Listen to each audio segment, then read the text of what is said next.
कभी सोचा है आखिर क्यों कुछ लोग अचानक सद्गुरुओं की ओर खिंच जाते हैं, जैसे कोई अदृश्य चुम्बक हो, जैसे किसी पुरानी स्मृति की पुकार उन्हें वापस बुला रही हो, और बाकी को दुनिया जो जितना जोर से पकड़कर रोकना चाहती है उतना ही वे आगे बढ़ जाते हैं। ये समझ तब आ जाती है जब भीतर थोड़ी सी भी क्षमता जगती है, थोड़ी सी भी आँच, क्योंकि सद्गुरु किसी को बुलाते नहीं, वे सिर्फ प्रतीक्षा करते हैं। खिंचाव पैदा होता है उस संभावना से जो पहले से ही तुम्हारे भीतर सोई पड़ी है।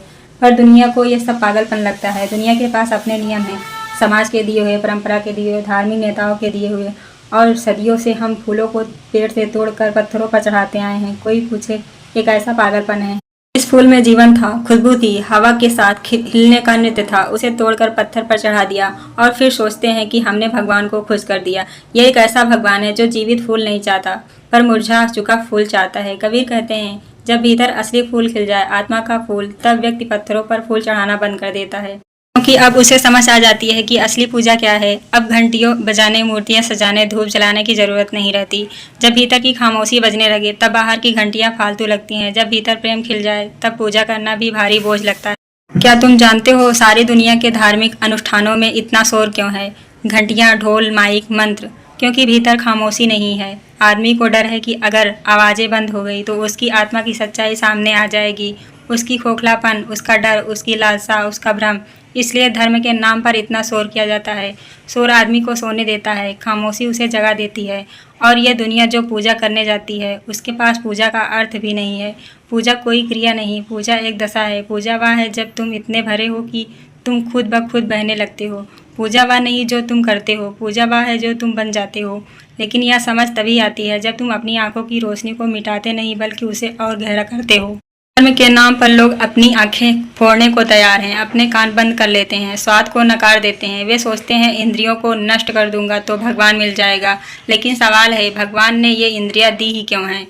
क्या तुम सोचते हो वह तुम्हें परखने के लिए धोखा देगा? नहीं, इंद्रियां दिए इसलिए कि तुम सौंदर्य देख सको, संगीत सुन सको, प्रेम महसूस कर सको और इनके माध्यम से एक दिन उस सूक्ष्म अदृश्य देवता को भी पहचान सको जो सब में धड़क रही है।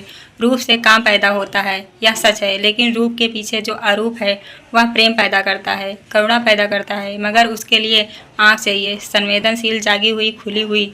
इसलिए कबीर और ओशो कहते हैं, इंद्रियों को मिटाओ मत, उन्हें निखारो। स्वाद को त्यागो मत, स्वाद में परम स्वाद की खोज करो। संगीत को छोड़ो मत, संगीत की गहराई में छिपे नाद को पहचानो। यह है, जब व्यक्ति अपने भीतर की सुगंध से भरता है तब बाहर की पूजा अपने आप गिर जाती है। जैसे बच्चा बड़ा हो जाता है और उसके खिलौने कोने में पड़े पड़े धूल खा जाते हैं, वह वापस उन खिलौनों को उठाता नहीं, न इसलिए कि वे गलत थे बल्कि इसलिए कि अब वह बड़ा हो गया है। उसके भीतर आनंद के सागर से भर जाता है। तब संसार के छोटे छोटे आनंद खिलौने लगने लगते हैं। और उदासी, जिसे संत कहते हैं, वीतराग, वह घृणा नहीं है, न नफरत, न पलायन। वह उदासी उस व्यक्ति की है जो भीतर इतना भर चुका है कि वह संसार के नाच में उसका मन नहीं लगता। जैसे पक्षी अपने पंख खोलकर आसमान में उड़ जाए, नीचे की शाखाएं उसे आकर्षित नहीं करती। यह उदासी दुख नहीं, यह ऊंचाई है, यह खिलाव है, यह वह मुकाम है जहाँ आत्मा परमात्मा की ओर बहने लगती है, बिना प्रयास, बिना घबराहट।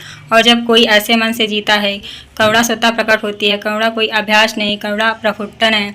वह तुम्हारे भीतर आत्म जाग जाती है। तुम अपने आप दूसरे की पीड़ा महसूस करने लगते हो, बिना बताए, बिना दिखाए, बिना किसी प्रदर्शन के। यही असली पूजा है, जहाँ प्रेम बहता है, जहाँ संवेदना बहती है।